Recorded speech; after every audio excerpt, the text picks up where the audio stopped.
Good morning or good afternoon, wherever you're coming from. My name is Todd Latham. I'm the president of Actual Media and also closely involved in the Water Canada magazine, Canadian Water Summit, and Water's Next Awards. Welcome to the second part of the Blue Economy webinar series. Back in January 20th, we started off with defining the blue economy. And this webinar, we're going to talk about building the blue economy. So we'll get into a little bit about what that means. But before I get started introducing people, I just want to tell you a little bit about the Crowdcast platform that you're on today. Obviously, thank our sponsor, Logistec, and who produces the Ultra technology for cured-in-place pipeline rehabilitation. The Crowdcast platform you'll see on the right-hand side, obviously everybody's introducing themselves. Welcome from all across Canada, and I see somebody who's even here from Portugal.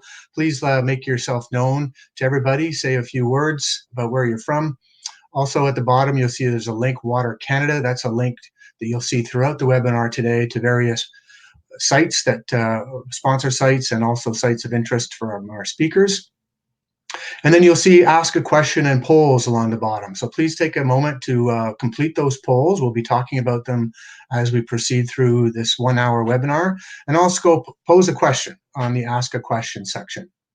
So that's our Crowdcast platform. At this point, I'd like to acknowledge the many First Nations and Indigenous peoples of Canada as the original stewards of this great country. I'm in Toronto, which is on the traditional territory of Mississaugas of the Credit, the Anishinaabe, the Chippewa, the Haudenosaunee, and the Wendat peoples. Wherever you're from across Canada, hopefully you can take a moment now and reflect on where you are and the traditional territories that you're residing on. So with that, I'm going to start things off by introducing our speakers. And then once they come up on screen, I'm going to do a little bit of a framing about what we're going to talk about today. But without further ado, I'll introduce Martin Bureau. He's with Logistec and Ultra. Welcome, Martin. And also we have Steve Braun. Steve is with us from Matrix Solutions. And they're here as our panelists for today to talk about how we're going to build the blue economy. So as I mentioned, let me just fix something on my screen here. There we go. Last webinar was on June 20th or January 20th. Wish it was June. Weather outside.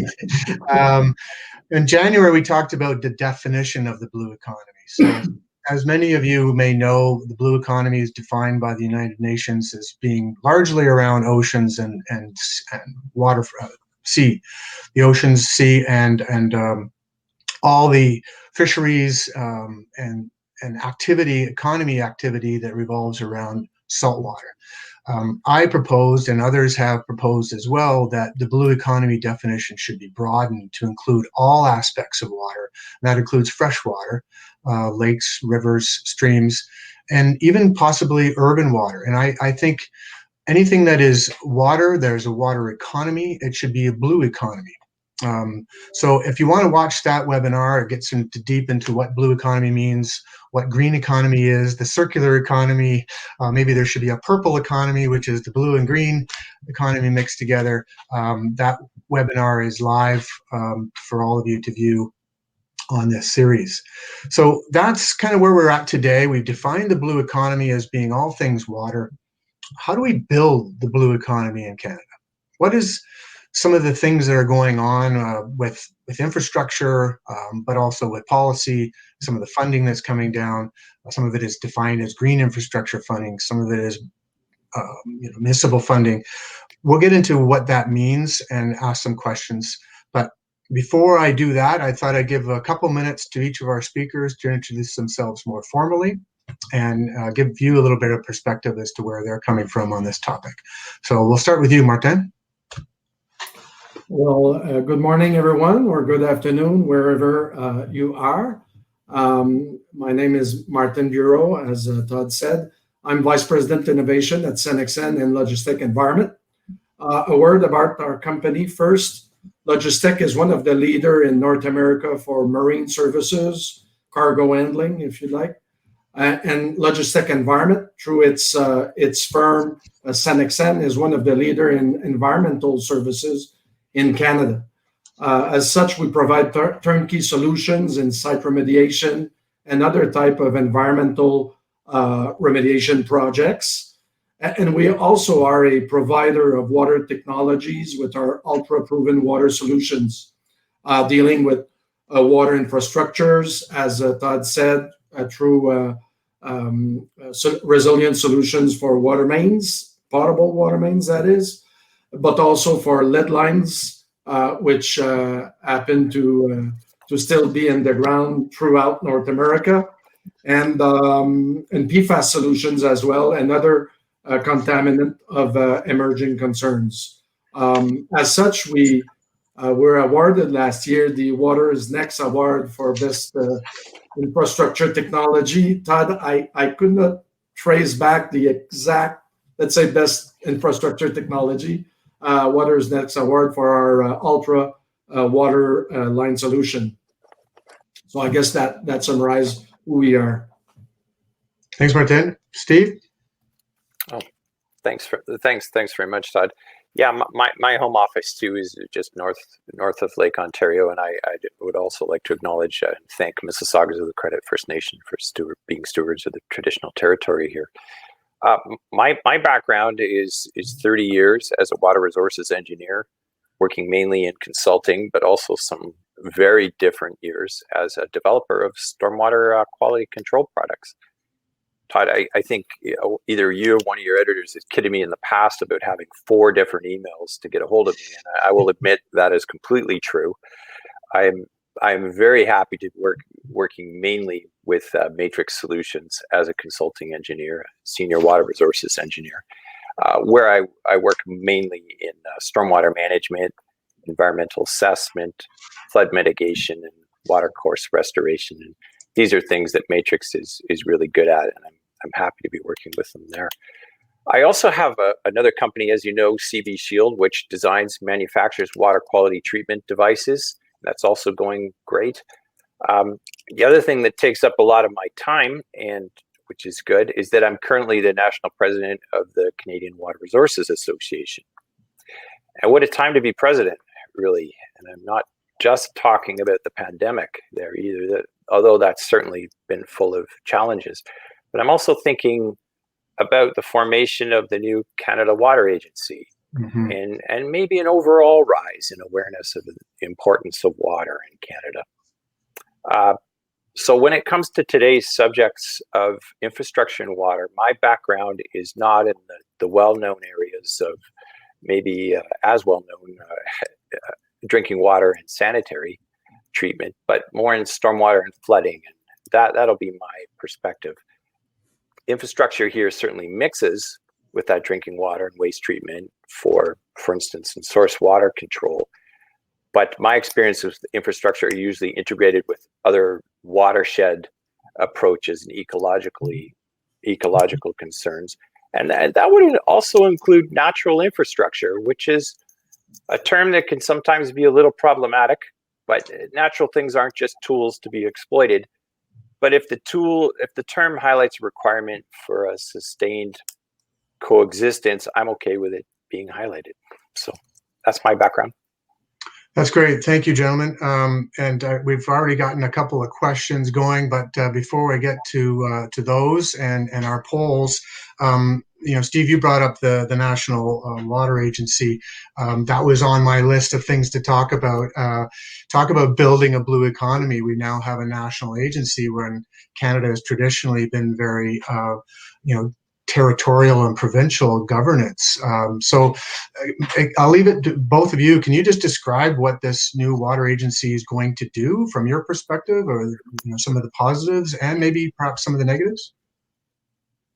Would you like me to Yes, start, please. Martin? Yeah. We've at CWRA, we've been quite involved with some speaking back and forth with people who are thinking about what that water agency should be. And in no way have any final determinations been made on exactly what that agency is going to look like. Currently, there's a Place Speak site, and I would encourage people to go and check that out. a place speak site for the Canada Water Agency that is open to comments to March 1st. We've certainly put forward some detailed comments on what we think the agency should be. But in summary, there are 20 plus federal ministries that are involved in water in some way or another. And I think there's a realization that it's certainly, constitutionally, the provinces are very much in charge of that resource in their own provinces. And, it's a very delicate balance that needs to be woven there. But at the same time, I think that common thread of having water recognized as an important thing on its own within these 20 plus agencies of the federal government is very important. And maybe providing some standards across the country. Standards is probably the wrong word, but we'll find the right words, and we'll figure out what the right spot is for this agency. But one thing is for sure, we'll be better with this agency than without it, I think. Martin, any thoughts on the water agency and how that might affect infrastructure development in urban areas? Yeah, Senexen has been quite involved in that agency through the Great Lakes St. Lawrence Collaborative. We've been very active in the last 4 years or so. There was a St. Lawrence action plan that was turned in just recently, and it was presented to the Minister Wilkinson recently, weeks or days ago. I don't have the exact date in my mind, but it's very recent. We have participated to the presentation of 17 recommendations for addressing all sorts of issues with water quality through the St. Lawrence network, St. Lawrence River network. Among those are governance issues, as well as criteria recommendations for contaminants of emerging concerns like PFAS or endocrine perturbators or the like. Also, platforms for demonstrating more effective and more resilient technologies for the future. You see, as Steve mentioned, so this is a provincial jurisdiction, which in turn transfers into municipalities, which are a creation of provincial provinces. Now, in our context right now, it's quite difficult to do a technology showcase or demonstration directly with municipalities for obvious reasons. So one of the recommendations is to have a platform for doing that, where municipalities who have vested interest come in and suggest and promote solutions that have been used in their own ground, in their backyard, and promote that towards the others, because we're there to help society really and provide the best solutions in that context for taxpayers. So we've worked a lot in there. I'm less aware of the recent developments of the Canadian Water Agency or Canada Water Agency, although I know those 17 recommendations were presented there. There's so much to do. National guidelines for all sorts of contaminants. We've got huge liability with all sorts of contaminants. Name it. I mean, the list is so vast. And we've got governance issues as well that needs to be addressed. Let's. Not aware of the website, Steve, that where you can post your comments. Perhaps I can ask somebody either who's attending here to put it into our chat, or maybe somebody in the back end with Water Canada can make a link for that. But I think given that the deadline is coming up at the end of this month, it might be appropriate for people here to contribute their insights. And maybe Martin, you can copy and paste your 17 recommendations right into that site, because I think some of those are very valid. I think I'm going to riff on a little bit of what you mentioned about platforms for demonstrating technology. I think that's really important to build a blue economy. You have to have, proven ways of developing, whether it's water infrastructure or deploying water technology. So is there anything going on in municipalities right now that allows that to happen? Is FCM or maybe Steve, CWRA, or any of the other associations providing demonstration platforms like that? Well, I'm aware of Ontario Water Consortium, I believe, does provide platforms like that for new technologies. That's not in my area completely. That's very focused on, I believe, on drinking water sanitary treatment. Although I've certainly spoken about stormwater things with those people. Yeah, Todd, the importance of successfully bringing forward good new technology is important, and it's very problematic with our water infrastructure because we got to be so careful with it. But I think, yeah, there's a lot of good, including the SHRED program, scientific research and development at federally. Certainly Federation of Canadian Municipalities has some good programs there where municipalities can apply for a certain percentage of funding for innovative solutions. So yeah, they're out there. Can they be expanded and coordinated?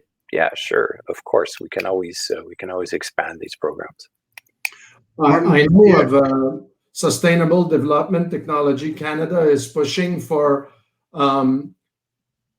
lack of better word, showcasing technologies that they've developed in Ontario, and starting with Ontario, but throughout Canada, through the Ontario Research Funds, I believe, and I don't recall the name of the union of municipalities that could be part of that initiative.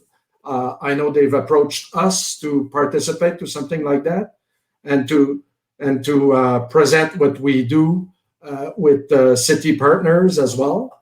I know that l'Union des municipalités du Québec is doing similar in Quebec, where the Ministry of Economy and Innovation is trying to organize a forum like that for addressing, in particular, tertiary and quaternary water treatment in our systems. There's so much that are still going through the St. Lawrence River system that we need to put an end to this, and so government are dealing with that.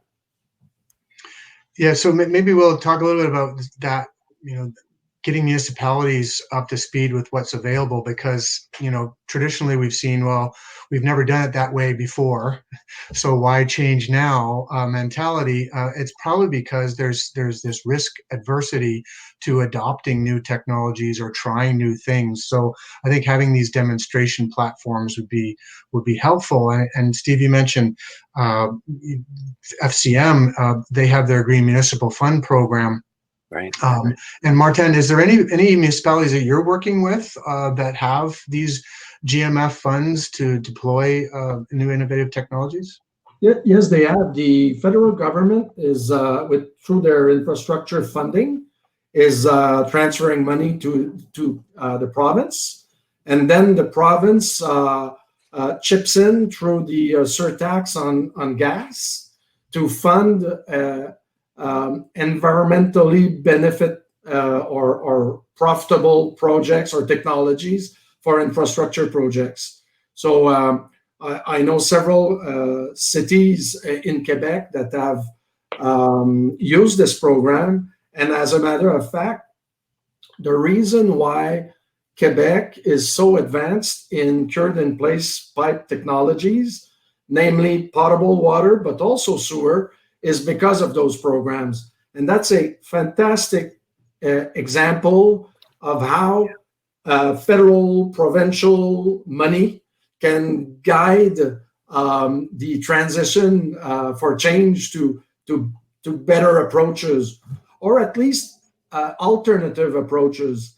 When it comes to disruptive technologies, us engineers tend to be quite conservative. So when there's incentives and decision makers see the benefits for their own taxpayers, it becomes an important and interesting driving force for us to make a change, let's say. Todd, if I could, I just kind of add on. I'm just thinking of, reading in the news about what's happened in Paris in the last year, for instance, in their change that has occurred there with their bicycle culture that has just come about. They've decided to concentrate on allowing bicycles there, and nobody's been to Paris lately, I guess, but I can't wait to go see and to ride my bike there, because they've chosen a certain way of doing things. And I think with choosing a way of or making a change such as that, there's a lot of different things that can be tacked onto it. And in my area of flooding and stormwater, it's always good to look for multiple solutions that can be implemented under the same project, and it can be done. It can be done quickly, and they can be simple solutions too. I'm thinking about low impact development type stormwater solutions. Mm-hmm. These are so scalable; they can go in everywhere. Anyways, I'll leave it at that. No, I mean that's obviously appropriate. I think that, the pandemic has really caused a lot of cities, a lot of countries to rethink things across the board on environment, including water. So those bike paths in Paris you're talking about, I think, are just one example. So I think also when you get into the water technology side of things, we're changing the way we've always done things. So instead of doing open cut, for example, Martin, and having the disruption of ripping up a road, that there are better ways to do that is less disruptive, that it has less GHG, and is also less expensive for the municipality. So how do we get to that, though? How do we build more of that? And we're talking about demonstration projects. We're talking about things that are probably not the norm. So how do we get the blue economy to a point where it's just accepted that water is a big part of our lives? I know it's a very broad question, but I'll let you go on. Of course. How do you create a wave? Huh? It's what you're asking. So we need early adopters. We need influencers, and we need that push for the tipping point. So let's say a few cities can be the early adopters. We need people like us to influence and create the awareness and the buzz, really. And then our government need to create that incentive for us to make the tipping point, to jump, on the other side. It's really the innovation curve, the typical one where change is adopted. It's one serious challenge to do that. But cities like Toronto, Hamilton, Sudbury, Windsor can't all be wrong, obviously. So we need to create that platform, that forum when this happens. And this goes for infrastructure. Of course, that's what we do, water treatment as well. But I'm sure through emergency preparedness, resiliency, flood preparedness, and whatnot, it's probably the same thing. And I wonder what we're doing on that front, as a matter of fact, Steve. Well, yeah, some really exciting stuff going on there. If I could only bring back what we know now, these wonderful GIS flood-driven programs. If I could go back and show my 20-year-old mullet sporting self in the late 80s on what is actually possible, and technology includes our modeling technologies as well, and and those have been adopted, but what really what really I think we should also think about policy. One of the exciting things that has happened in stormwater is the realization that a utility is a good thing to have for stormwater. And a lot of cities are either there already or most are looking at implementing a stormwater utility. And what that provides is a nice, stable funding source rather than line items on a municipal budget that, you know, from time to time have to be looked at, let's face it. So I think stable funding, and one of the mechanisms of doing that is through formation of a stormwater utility, much like a water utility or hydro utility. So I think that is an innovation that has come. It's taken 20 plus years for it to come, but the wave has happened. I think we've seen it here and a lot of places across Canada. Certainly we've seen tons of it in the US. That's a good point to talk about, you know, municipal finance.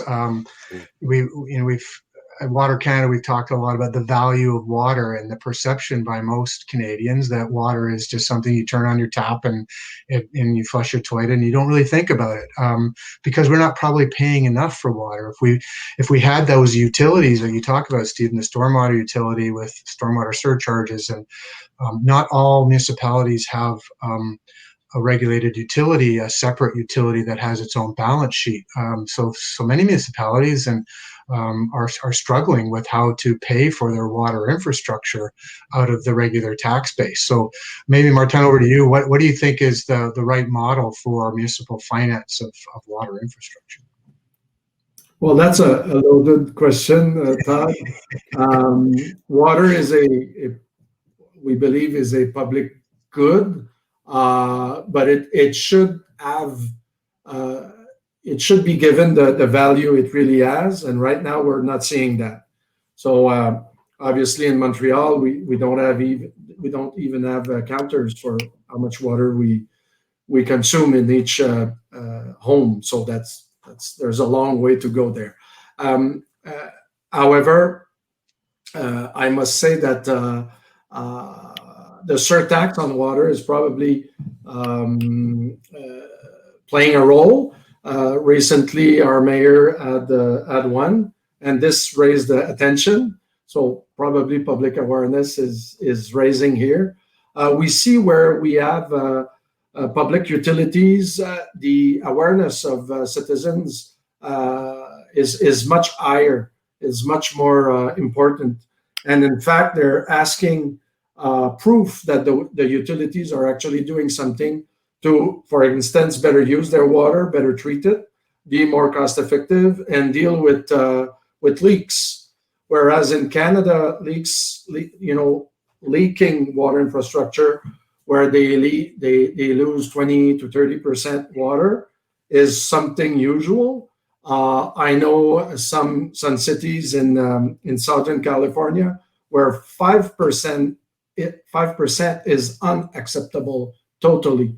So we see that there's a place for a separate, let's say, administration or management of water systems. I certainly would love that to see happening. While it remains public, I believe it should, but it should be recognized as the resource, the key resource it is, and we're so rich of it. We have 1/4 of the fresh water in the world in Canada, so it's a resource we must protect. There's also something else that I think we should be doing is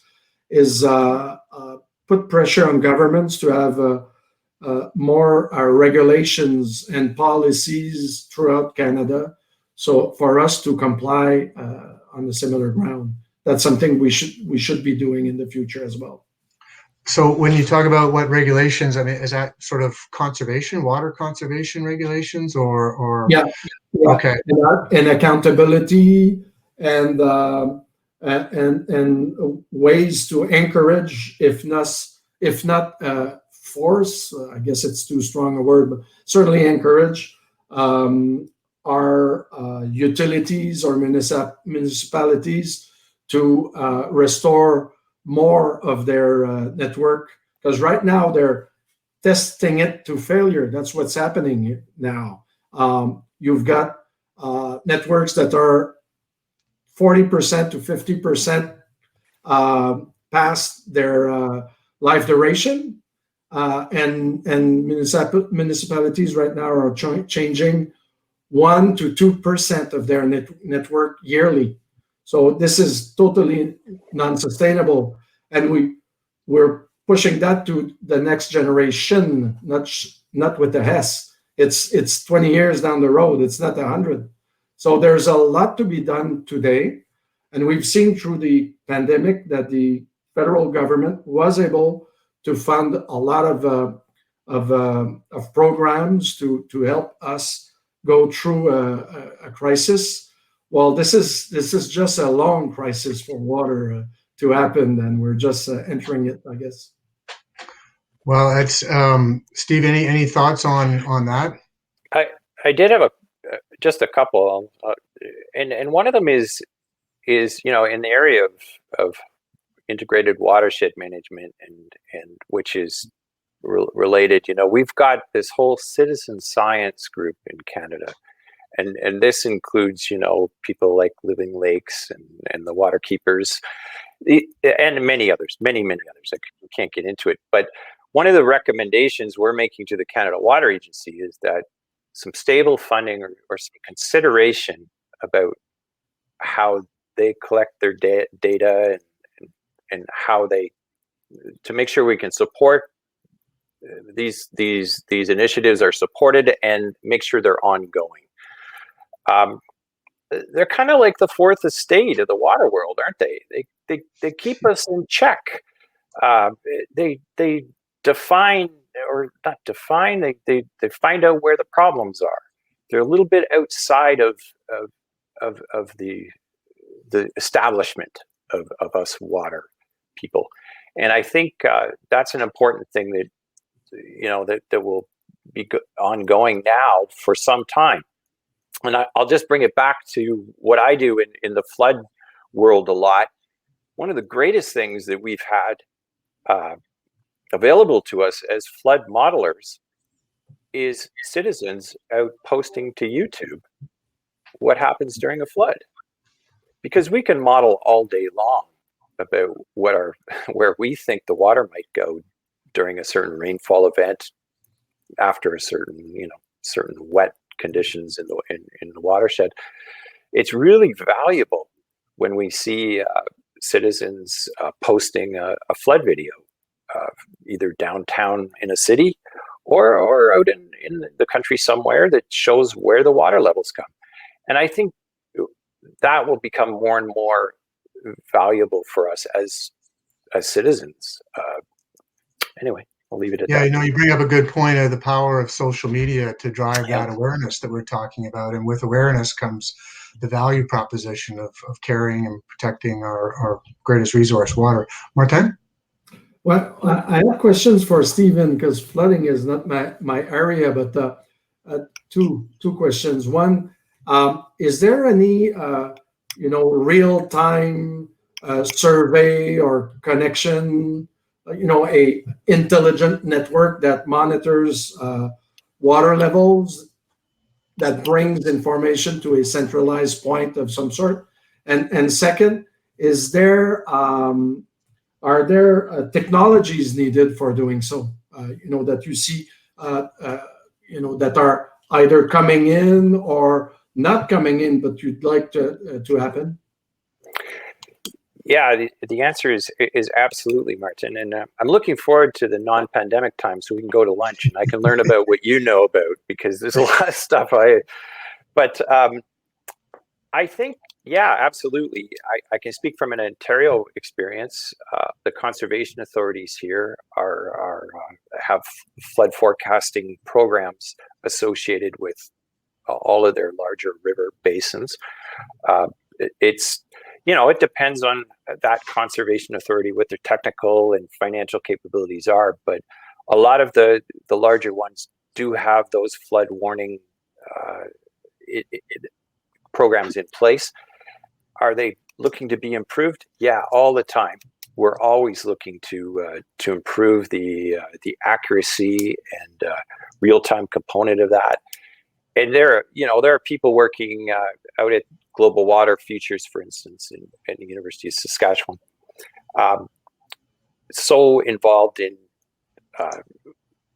flood predictive programs that would include satellite imagery, real-time satellite updates of we call it it's whether it's rained a lot lately or not, whether the ground is wet, because that can make a big difference on whether a storm results in a flood or not. So yeah, this is you're right on the cutting edge of what we're trying to get better at, for sure. Yeah. And the Canada Water Agency will have a lot to say about that too. Yeah, that's exciting. I mean, this is what we're talking about, is how do we build this blue economy? And there's a bunch of pieces to that. I'm going to get to one of the questions, and it's come up a few times now in the chat. And to be honest, I don't know much about this, so perhaps the two of you can jump in. What is this Smart One Water? What is it, and why do we need it? Can either of you answer that question? Smart One, I must admit my lack of knowledge. It's an entity. I don't know. Yeah, I think Smart Water. There's a particular Smart One Water.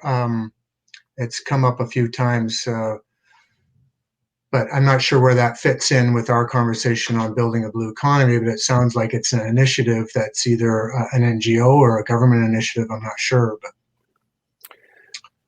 well, yeah, I'm sorry, Todd. I don't know the Smart One Water, but yeah, I can imagine that any talk of smart water would be an understanding of the linkages between drinking water, stormwater, and wastewater, and how we best manage all of those resources.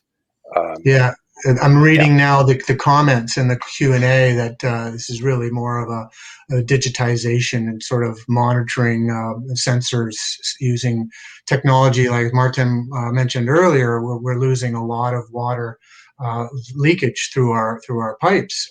So maybe we should be doing more leak detection to really drive the messages home that, hey, we're losing 30% of our water. We should do something about it proactively instead of reactionary, which is what we're doing.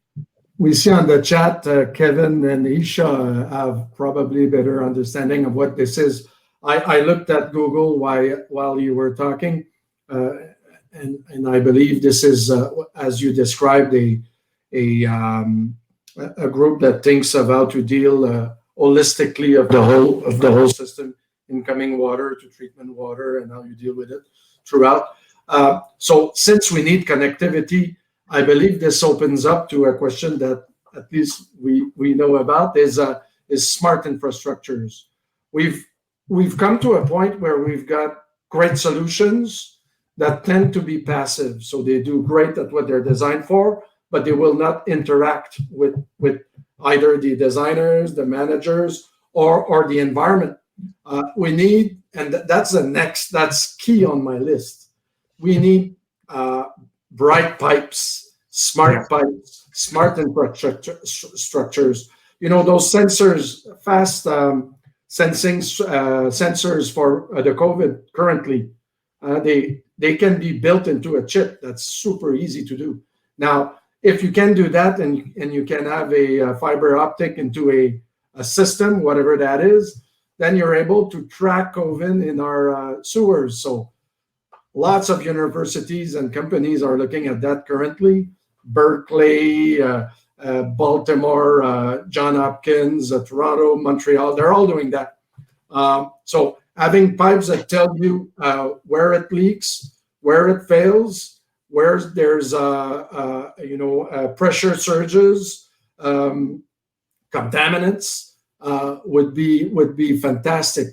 We're talking pipes because we do a lot of those, but I mean all sorts of water anything that's connected to our water systems. And as such, I'm sure emergency preparedness would be part of that as well. Yeah, so that ties into the work that you do, Steve, in terms of flood protection and having actual water level sensors and rain monitors, so you can anticipate a flood before it happens. Well, that's right. I think we're going to see more of that smart stormwater coming into play over time. The fact is passive stormwater management in urban areas just is not as efficient as an actively managed storage for obvious reason. If you see the rain coming and you know that's going to occur 48 hours out or 24 hours out, let's get ready for that. Let's maximize our storage areas. We're just really at the beginning of implementing that kind of technology here in Canada. There's some of it definitely that's been implemented. There's some definitely some leading edge companies that are for instance, will have decisions made on a stormwater management pond. Let's release that water beforehand in order to get ready for a storm. Or it's something that I've been really interested in, and I see Kevin Mercer is making some, and I'll acknowledge him, which are at source controls in various places in the city. And I've always thought, what if it's just again a shift in mentality. What we don't do here is when it snows, we don't push all of our snow onto the road. We keep it on our lots. It's just what we do. Now we could somehow, what if we kept our rainfall runoff on our lots? We could do that. We would know how to do that. And it's just it's something. Is that a cheaper way to go? Yeah, I think it might be, actually, than building massive downstream infrastructure to accommodate stormwater. Yeah. But these are the kinds of things we have to think through as in the coming decades.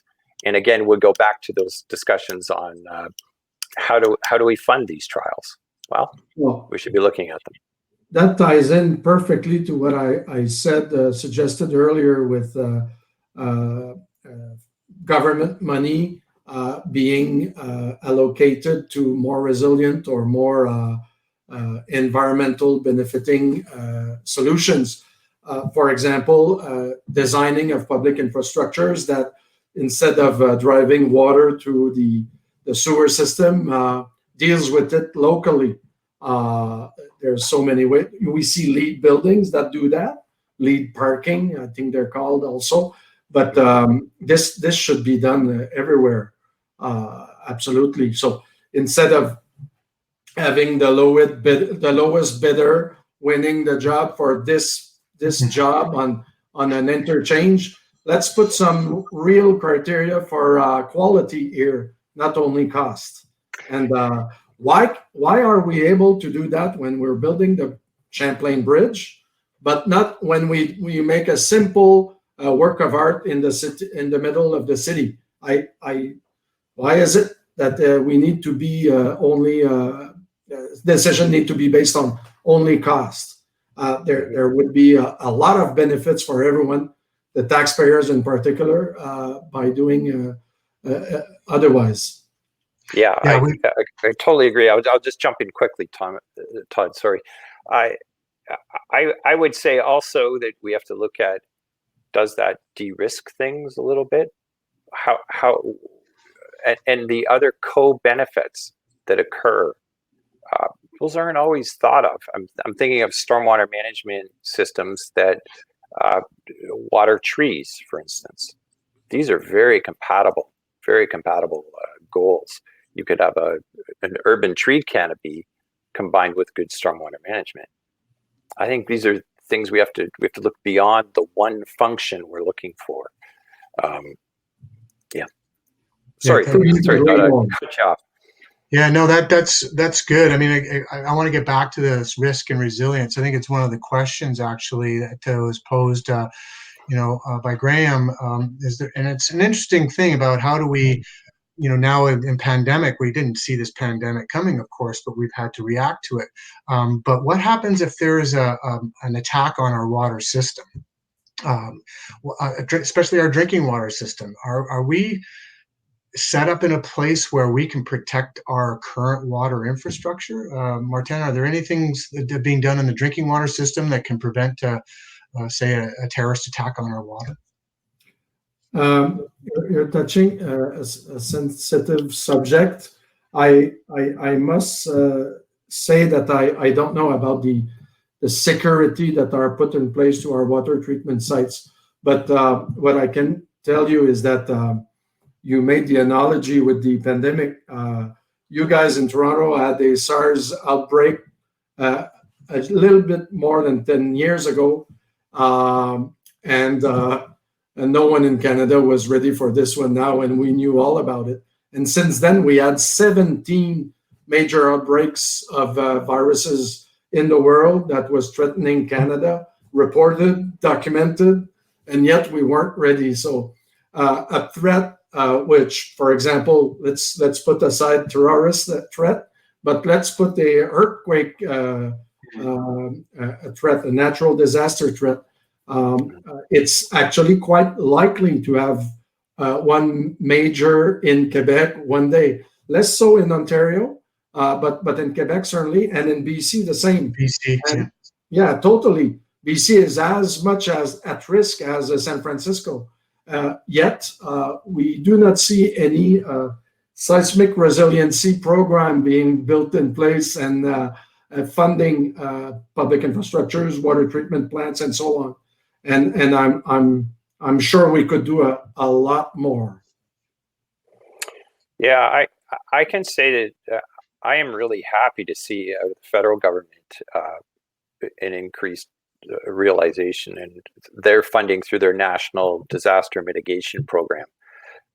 Many floodplain type studies, flood hazard, flood risk studies, and that's very important. Let's find out where our risks are. One of the past presidents of the CWRA had this saying. It was called the hydrogeological study, or hydrological cycle, he called it. And that is, after a flood, we've got about 2 or 3 years until the interest drops off again. People forget about that flood. And boy, Martin's, your comments relative to SARS, wow, how do we get caught so flat-footed? And we're not those guys to talk about that, I know. But we see similar things in the water, in the flooding space. We have a big flood, and 10 years later, it's not quite as top of mind. And anyways, I'll just kind of leave it at that. It's tough to get through. Human nature. I mean, there is certainly some work to be done to better protect our water systems and be more resilient with our water systems, whether it's earthquakes or whether it's pandemics or just regular line breaks and flooding. Climate change is real, so we're going to see a lot more changes to our water and watershed. So from that, maybe I'll get to one of the other questions. And then we'll go jump into our polls to see what everybody's been saying. But one of the questions I think goes back to your area, Steve, a little bit more, is there's a proposed new highway across the Greenbelt, and that's going to go through some protected watershed areas. How do we put the value on that as natural assets? I mean, if there were buildings there, they would never propose putting a highway through it. But because it's a watershed and natural area, it seems to be fair game. What's your take on that? Well, yeah,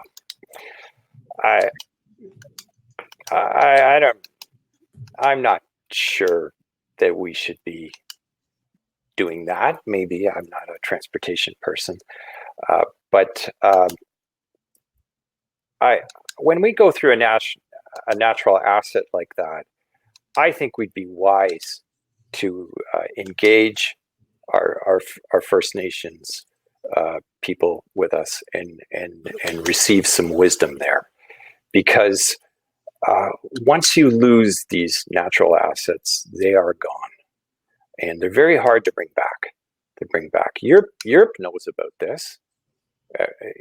Europe is largely, most places have been not treated well, let's say. So trying to restore things is a lot more difficult than trying to keep things. And I think this is something that we're going to have to start to realize a little bit more in this country. We're blessed with an unimaginable amount of great stuff in this country, ecologically. I think we're going to have to understand that natural assets, if you want to call them that, are providing us a lot of great functions, including source water control for our drinking water, including flood mitigation. A lot of things are going on in those so-called natural assets that we need to have continue. And I think we should look outside ourselves as experts and receive some wisdom from traditional knowledge on that type of thing. Yeah, and thanks for bringing that up, because it's a constant source of frustration for many of us in the water sector that we're still dealing with boil water advisories on many First Nations communities. And I know there are technologies out there to solve that. There's modular water, wastewater treatment technologies and education and tools available to make that go away fairly quickly. But it's just a matter of political will, I think, to make that happen.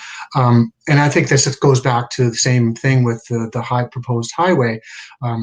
We've got to value our water and natural infrastructure a little bit more than we currently value other things like cars and buildings. So anyway, that's more of a political statement, but I think we all kind of agree with that. But let's jump into these polls now. I want to just have a quick look, and you guys can follow along with me. The biggest challenges municipalities are currently working on overcoming: by far, financial restraints and competing priorities. I think we've talked a little bit about that. We need to put more emphasis on water being a priority, and then having the revenue tools to directly pay for that. So whether that's stormwater surcharges, whether that's infrastructure levies, or direct charges to homeowners for use of their water. So Martin, you mentioned in Montreal there's no meters. That would be a great way to regulate and drive revenues to help that. And also to change the way we're spending that money. Yes. Right now, in most cases, it's year by year, project by project. So if cities could publish their asset management plan and go with big chunks, multi-year contracts, they'd get a lot more for their money. So we're trying to cope with last minute bidding process without vision over multi-year. How can there be economy of scale in such a context? Yeah. We talked a little bit about that yesterday in our top 100 projects, about bundling projects. So there's lots of money for big infrastructure, but it's sometimes hard for municipalities to pay for a couple of kilometers of the rehabilitation of a water main. So I think bundling those kinds of projects might work well.